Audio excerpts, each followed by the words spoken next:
From over 100 contestants, 4 remain. It would mean the world to me to win MasterChef. 2 expert judges to decide who wins. We're looking for a great cook who can make it as a professional. Someone to turn out exceptional food under pressure.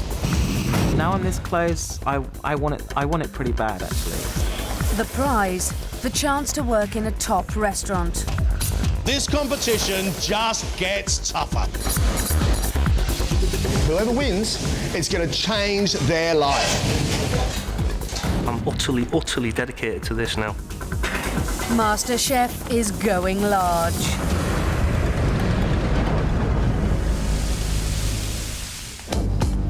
This week, our 4 semi-finalists have been put through some of the toughest culinary challenges a chef could face. They've had to cope with the extreme pressures of mass catering. Shepherd's pie, fish and chips. And then cook for some of the country's most discerning palates. Now there are only 2 days left before one of them is sent home. For me, it's very important to succeed in every challenge. I don't want them to take a knock today.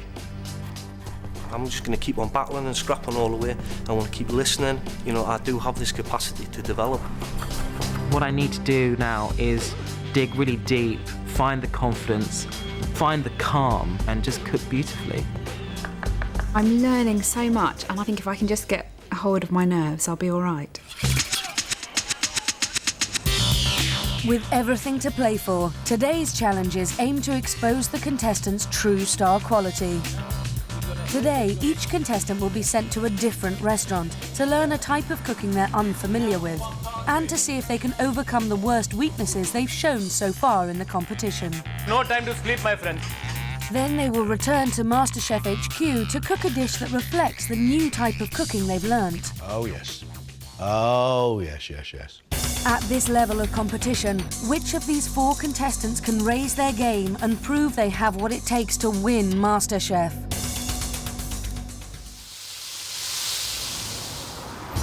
The day starts early, with all 4 setting off for their restaurants.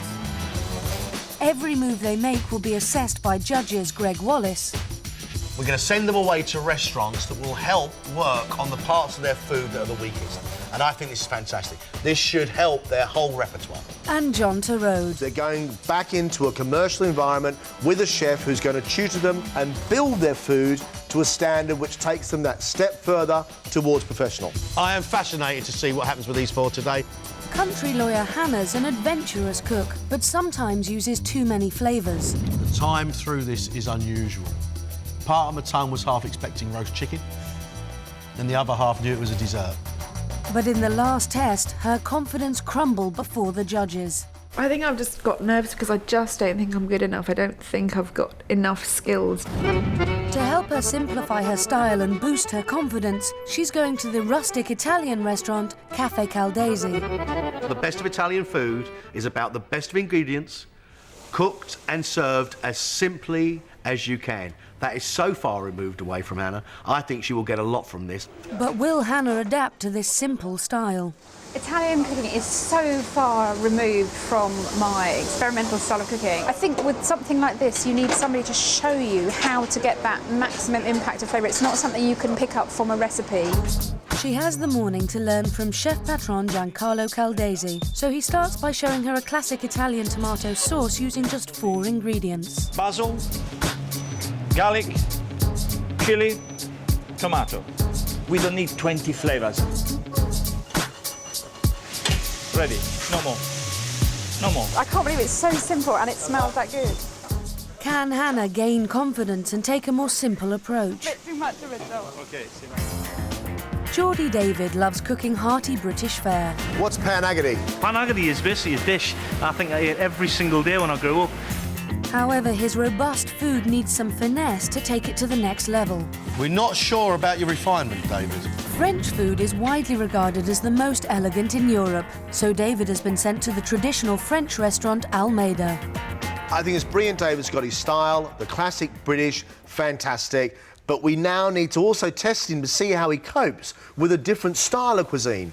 Same ingredients, served in a completely different way. This should really help David. David has just a morning to learn some French refinement. Head chef Ian Wood starts by showing him the most classic of French sauces, the hollandaise. If you add too much butter right now, it's just going to split.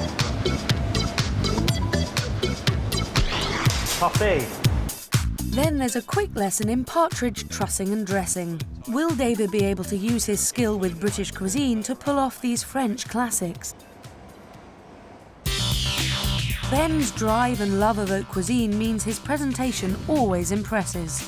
But his food sometimes lacks the flavour expected at this level. There isn't any flavour of morels in there at all. We've got to get flavour in there somehow, Ben. Yesterday he proved he can do it. The sauce is magnificently deep and smooth. But now Ben faces a new challenge. He's going to Café Spice, one of London's finest Indian restaurants, to learn about complex spicing. The idea of Indian food is fantastic because there's layers of flavour. And that's a great lesson for Ben. If he can grasp that layer of flavour, along with his presentation, Ben can win this. It takes years to master Indian cuisine, but executive chef Cyrus Todiwala only has 2 hours to teach Ben about its different layers of flavour. Anytime you're cooking Indian food, it's all about balance. You can't have chili, chili, chili, chili, chili, because you're going to destroy somebody's palate. Ben's lunchtime dish is a starter of potato cakes filled with highly spiced peas and cumin. And Ben has an important lesson in the use of chilli. The chili must hit your lips, hit your tongue, never your throat. When the chili hits your throat, means chili is not cooked. After a morning's instruction, Cyrus gets Ben to make him a dish. Let's taste the filling first. What did you forget inside? Nothing as far as I remember. Cumin? Oh, cumin, yeah. Haha, so we forgot the main flavouring agent inside. That was the most important thing in it. Ben isn't off to a good start. Stephen is a flamboyant cook and his food is packed with flavour. Oh, baby. Yeah, I like that a lot. But he's over-ambitious and he can have timing issues. This dish was supposed to be ravioli. You realise too late that you didn't have time to make the pasta, and it's very, very unfortunate. To strip his cooking back, he's going to the busy British seafood restaurant Bentley's Oyster Bar. By going to Bentley's today, I hope that he will see that you don't need so many processors. You don't need so many ingredients to create something which is absolutely beautiful. It should tame his natural instinct to put 8 or 9 things on a plate. Here, the expensive ingredients have to be cooked fast and timing is key. But will Stephen keep up with the restaurant's frantic pace? This is the main ingredient for the dish we're going to do today. His first challenge is to fillet a box of sole in time for lunch. The main thing to remember about when you're doing butchery or fish prep is your knife has to work on the bone. Yeah, OK. I'll leave one for you. That's up to you. You've got to be quick. Great. OK, thank you. I think my knife skills are going to be tested somewhat. I don't want to ruin a, £15 worth of beautiful fish. Typically, Stephen is taking far too long, and with minutes to go till service, head chef Brendan Files has to step in. Just need to speed it up a little. Yeah, OK, chef. It's crunch time for Stephen's problems with timing. In, knife to the skin, straight across. With training over, lunchtime begins. The 4 contestants now have to face the pressure of a hectic service.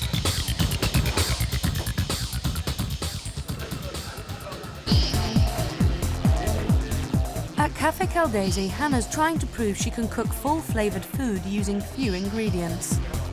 And now, monkfish, please. Her dish is a simple monkfish main course. Immediately, Hannah's nerves get the better of her. Oh, let it cook, let it cook. You turn it too much. Too quick. You have to wait, let it cook, then you turn it when it's done. Otherwise, you ruin everything, OK? Yeah. Then, with the pressure mounting and the orders piling up, Hannah sets fire to her pan. And Chef Giancarlo has to step in again.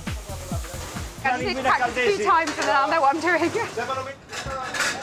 I want this one perfect. This time, perfect. Yeah? Perfect. Yes. Right. Yes, chef. It's another 20 minutes before she gets her first plates out to the hungry customers.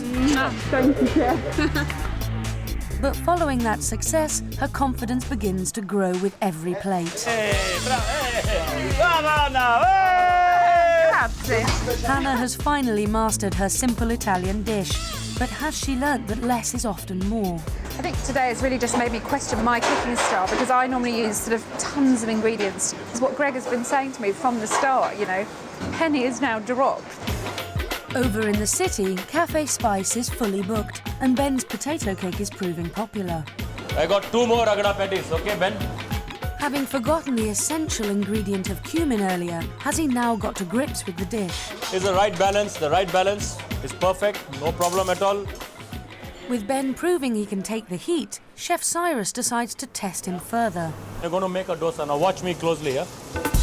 Then, this is what you got to do.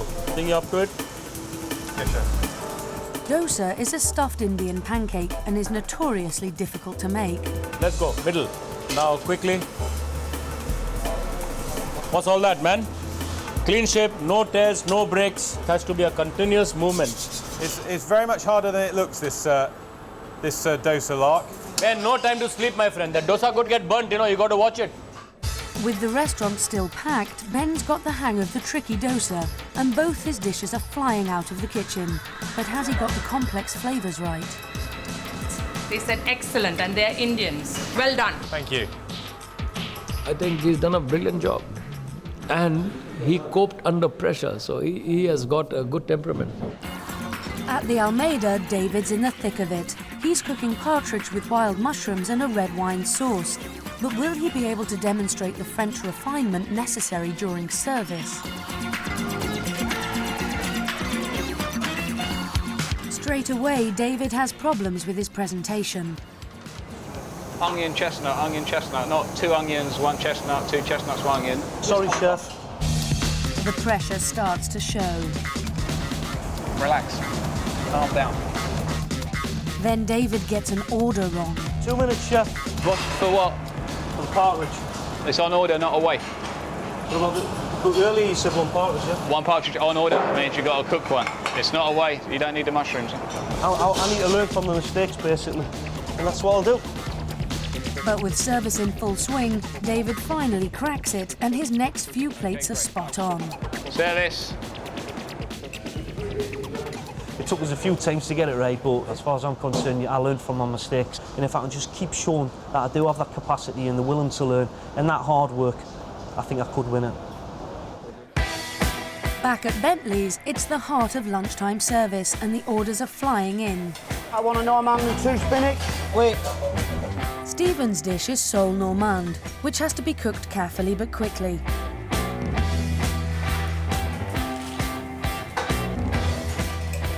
Don't faff around with it too much, because you end up breaking the things down. Okay, fine. Let's cook them, let it boil, check it for seasoning, and then serve it. Okay, that's what great. we do. I've got to relax into it. We haven't even started yet. No, I know. Immediately, Stephen has lots of orders, and his nerves are getting the better of him. Far too much messing around. Needs to relax more and just get on with the job in hand. Stephen, that's 4 individual Normands on now, all different times, yeah? Yes, sir. But as the pressure mounts, Stephen rises to the challenge. You've got to move it now, Stephen, you've got to be quick, yeah? It's great, I'm buzzing a lot, so... And halfway through service, Stephen is finally up to speed, and he's turning out perfectly cooked sole. It's just quite succulent, not too dry. How long, Stephen? 3 minutes, chef. Wait. 1 more Normand, 1 grilled off, 1 bass, 1 spinach, 1 boiled. Wait. Finally, the last order is called. Much clean down, folks. Stephen, thank you. Thank you very much. Stephen has done exceptionally well. If you produce quality food like that, you could win MasterChef. But Stephen will still have to fight off some stiff competition.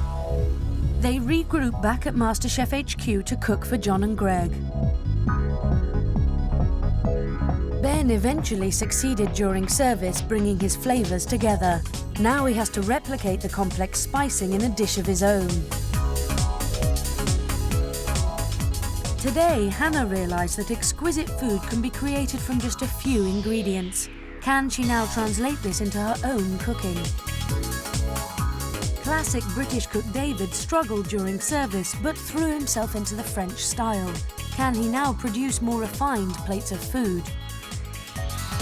Stephen overcame his timing issue by cooking good food quickly and efficiently. He now has to demonstrate the same restraint and focus with his own dish.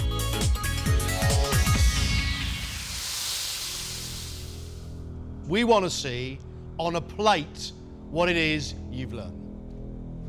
Have you got out of that experience what we think you needed? 1 hour. Good luck. The challenge is on to create a dish inspired by their morning in the restaurant.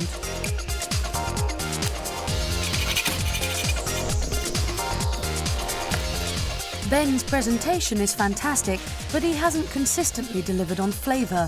Can he show he's developed better skills with spicing? Every single night, every single morning, I've gone to sleep and woken up thinking about food. Do the flavours balance okay? And that's the only way I can go about it, is focusing on winning at every stage. What do you think your experience with Cyrus will do for your food? He certainly taught me how to taste food in a different way.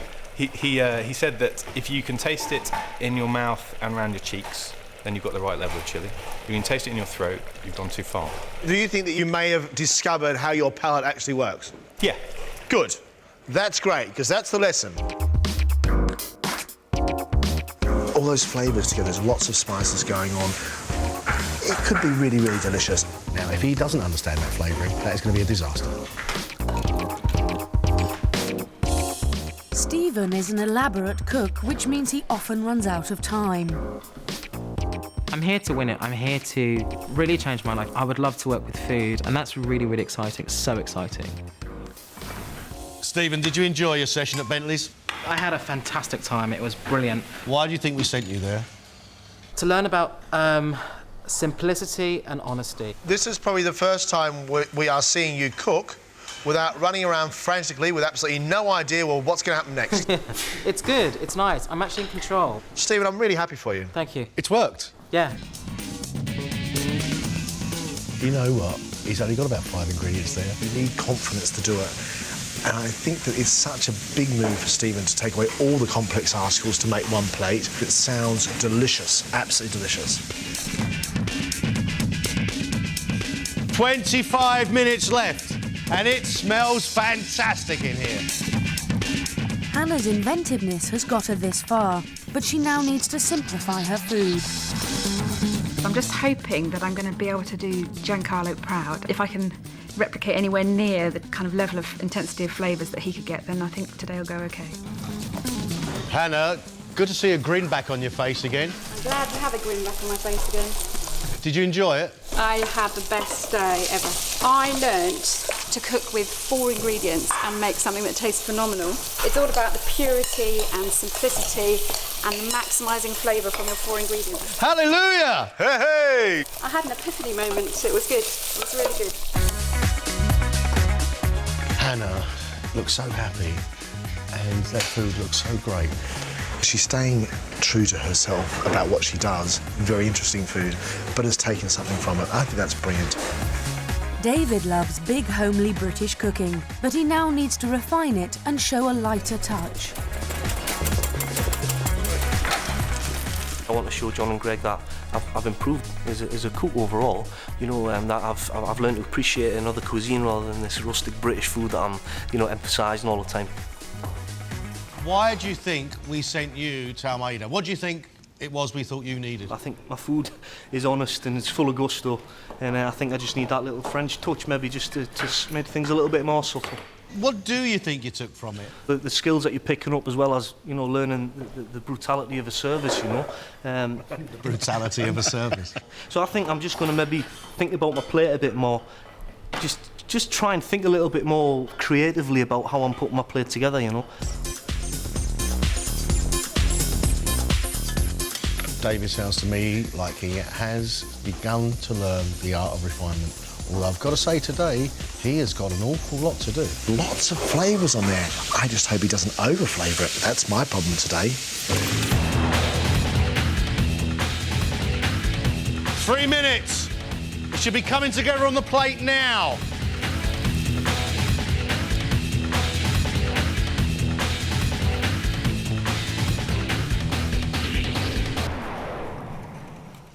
That's it. That's it.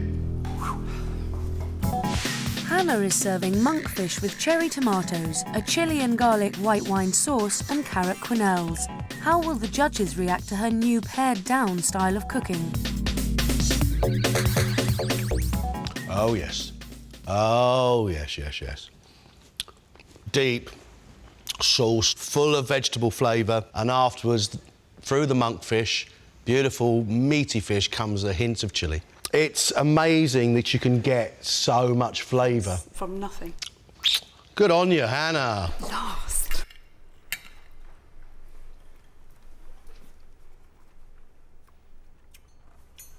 There are flavours in there which are so intense, but yet at the same time very, very subtle. Hannah?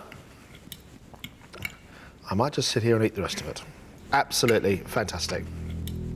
I've taken on board their point, which I now totally understand, about sort of simplifying things, and I just hope they've seen that how much I've learned, because I know I've learned an awful lot with Giancarlo.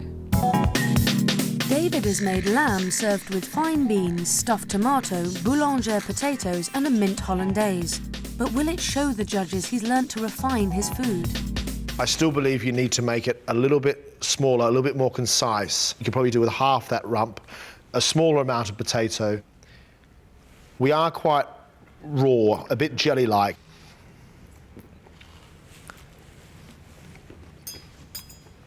The first thing you get is the mint in that sauce. With the lamb, it's lovely. I think you've worked really hard, David. I still think we've got to condense a little bit. I can see what you've learned. I think it's one of the more attractive plates you have done, but there is no doubting it's still rather large. Yep.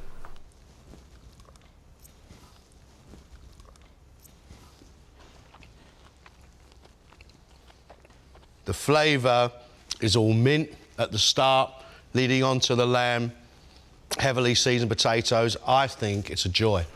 I learnt a lot, but obviously I didn't learn how to knock my portions down, but, you know, I'll keep working away.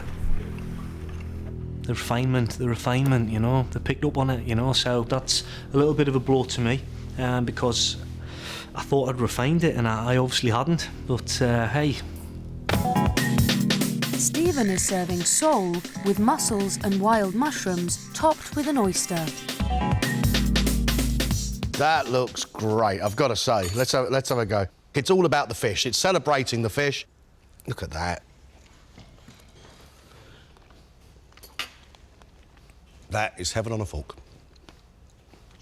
I like the softness of the textures. I love the blend of those flavours. It's lovely, Stephen. Absolutely lovely. Thank you. You have taken a massive step, I think, Stephen. It looks elegant.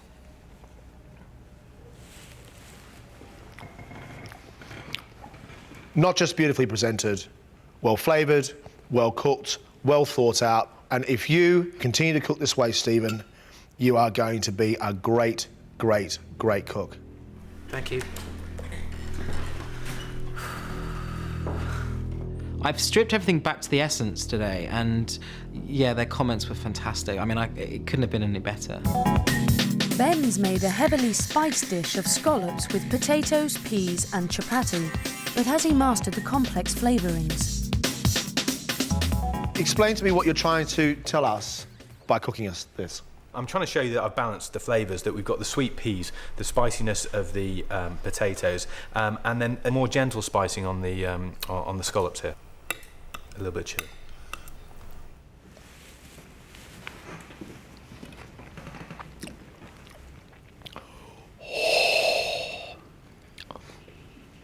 Wow. Oh, that's hot. You said to me, if you can taste the chilli on the back of your throat, you've gone too far. Yeah, but it is an individual thing. I've got to say, I get the chilli right here on the back of my throat, but I don't get very much flavour on the centre of my palate. I reckon it needs a couple of pinches of salt in those potatoes. Did you forget to put any salt in there? Yeah. You've got to taste that stuff and you've got to think about it in your mind. I like the look of it. Nicely cooked scallop.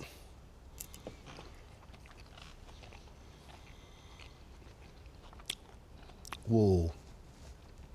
Pea sweetness, then I get the scallop. Then the potatoes come in. They are hot. You've overspiced it. I'm feeling a little bit down about it. I mean, I think out of all the four of us, that I probably did the least well in terms of flavours there from the comments. It's difficult to know. Very well done, fantastic effort. In this room right now, we have a winner of MasterChef. Now the bar is going to be raised even higher. Tomorrow, unfortunately, one of you will be leaving us. Off you go.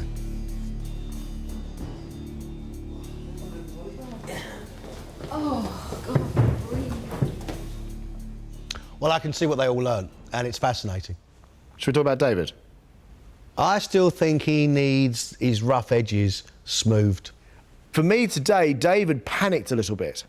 He gave himself a huge amount to do with the lamb, with the bolognese, with the sauce, and then trying to get the tomatoes stuffed. And it meant that he didn't get a chance to make sure his lamb was cooked absolutely perfectly. Great food is actually not about lots of things on a plate. I'm putting everything into this, my whole heart and soul, and tomorrow I'm hoping to show a different side to me, a more refined style, a more refined David. What about Hannah? I'm so pleased to see Hannah with a smile back on her face. I'm so pleased to see Hannah cooking a dish with a simple, well-flavoured sauce, beautiful tomatoes and monkfish. It was delicious. Please, Hannah, please keep on cooking like that. Hannah has had an epiphany and sees how beautiful a simple-looking plate can be. If she truly has got it, and we'll find out tomorrow, she could go all the way.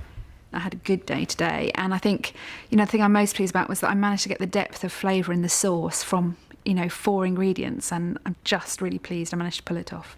Now, Ben, soft scallops, chapati showing skill and what he's learned, but he forgot a crucial ingredient, a seasoning of salt. I can see Ben going through the motions of that spicing. I can't see what he's learnt because he's getting it wrong. And both of us just went, this is too hot. When they mentioned there at the end of today that obviously somebody's going home tomorrow, we always knew that, but it makes me feel sick, and I wouldn't want to be that person that goes home. For me, Stephen is the one who's got the most out of his restaurant experience. For the first time, he didn't finish in a flurry of pans, smoke, burnt fingers and sweat, the result of which was an absolutely delightful plate of food. And actually, even 4 minutes before the time was up, there he was, adding little details, plating things up, being careful about what he was doing, and tasting his sauce for the final time. Fantastic. I've got renewed confidence about what I can achieve and what I can deliver. So, yeah, I feel very comfortable, actually. Today, Stephen has put his timing problems behind him and excelled in both the professional kitchen and in the final test. For all 4 contestants, tomorrow marks a critical stage in their MasterChef journey, because at the end of it, one of them will be going home. We need 3 finalists. Our first finalist.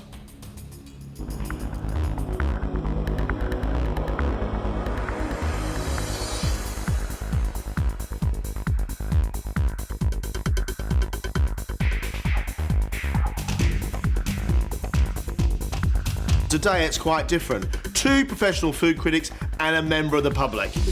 What they want is absolute excellence on a plate. It's got a little ring of baby sick about it. That was a really exciting plate of food. It was arousing just to look at it.